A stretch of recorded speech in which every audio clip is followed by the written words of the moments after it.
Okay, now we discuss a very common condition which is known as reflux. Reflux being of two main kinds: GERD, gastroesophageal reflux disease, that is from the stomach into the esophagus, and laryngopharyngeal reflux disease, where it goes a step further and the reflux happens up to the larynx and the pharynx. So GERD is gastroesophageal up to the esophagus. LPR is laryngopharyngeal reflux, where the reflux happens up to the larynx and the pharynx, and even further above, as I'll discuss. Now, the esophagus is a 10-inch long tube and it's 1 inch wide. And it's separated from the stomach by means of a diaphragm. And it goes into the stomach, the esophagus leads in the stomach by means of a sphincter or a valve in the muscle sheet. The esophagus is a muscle sheet which separates the lungs and the heart from the liver and the abdominal contents. Okay, so the esophagus leads into the stomach through the diaphragm, that muscular sheet which separates the esophagus, which separates the abdomen from the thorax. Now, the passage through which it goes is called a sphincter. Now, the sphincter can get loose and lax over time as we age. Also, multiple pregnancies can, because of the pressure, increased pressure on the abdomen, can cause a looseness of this sphincter. Okay, multiple pregnancies can push up the contents of the abdomen and make the sphincter loose. Also, dietary factors can contribute to making that sphincter loose, which we'll discuss in the last slide, the third slide. See, weakening, there is weakening of the muscle of the diaphragm, loss of tone of the sphincter, momentary relaxation called dysmotility. Normally, when we swallow, the food goes down the esophagus in a smooth squeeze like a toothpaste. But in dysmotility, the contractions are incoherent and it's not normally motile, it doesn't move normally.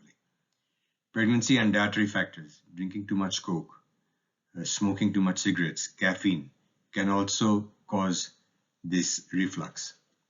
Now, as I said, there are two types: GERD, gastroesophageal reflux, which is where the acid contents is coming up to the esophagus. LPRD, laryngopharyngeal reflux disease, is when the acid goes up the esophagus and reaches the larynx and pharynx. And over here, the acid evaporates.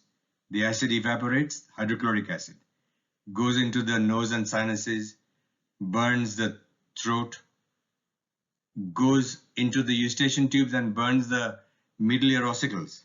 Okay, and now what is all this producing? Let's discuss the symptoms now. In a desperate attempt to control that acid production and to neutralize the acid, the head and neck starts producing more mucus. The sinuses start producing more mucus. So you feel as though there's an excessive mucus in the throat, which always have to clear the throat. Chronic throat irritation with the acid. Chronic throat clearing. Constantly feel as though there's something stuck in the throat. And of course, cough. Constant sensation of something stuck in the throat, okay?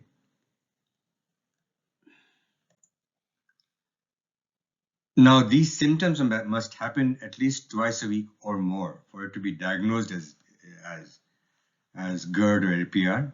Otherwise, just off and on, it can be called heartburn or reflux.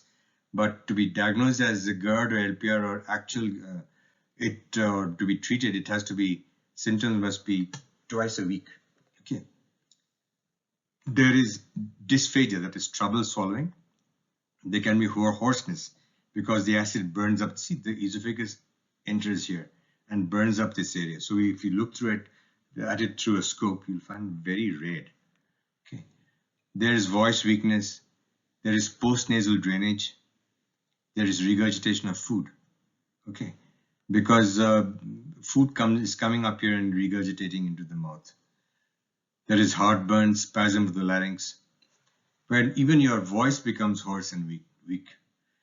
There is obstruction of the breathing passage, obstruction of the nose, because the acid goes up and burns the nasal mucosa.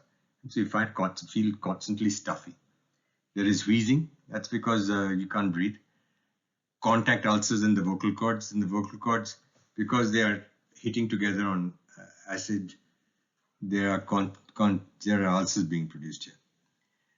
Middle ear fluid can happen because of reflux. Why? Because the acid evaporates here and goes into the middle ear cavity through the eustachian tube and causing the collection of fluid. Recurrent ear infections can happen in the middle ear. So what do we do about it?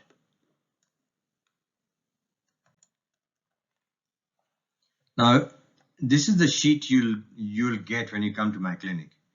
That is a handout on heartburn and reflux. Of course, number one is avoid spicy, acidic, tomato-based or fatty foods like chocolate, citrus fruits, and fruit juices. Limit your intake of coffee, tea, alcohol, and colas. Watch your weight. Being overweight causes the tummy and the abdominal contents to press down and push acid up. Don't eat too much at meal times. Don't jump up and start doing exercise the moment you've eaten a heavy meal. This is very important. That is, once you've eaten, allow the food to settle down and go down for at least 2 to 3 hours, 3 to 4 hours. Okay. Don't lie down immediately after eating food. That's because acid forms the moment we eat food, and this acid, if we lie down the moment we eat food, the acid comes up and burns the vocal cords and as I described before, cause GERD, LPRD. Smoking causes weakness of the sphincter and causes reflux, excessive smoking. And of course, one way we can prevent it all is by sleeping on a 6-inch block beneath the head, so that your bed is at an angle. Okay. Now, using extra pillow actually doesn't help, but all it's doing is bending your neck. So you really have to make sure that the bed is raised at an angle, 6-inch angle at the bottom.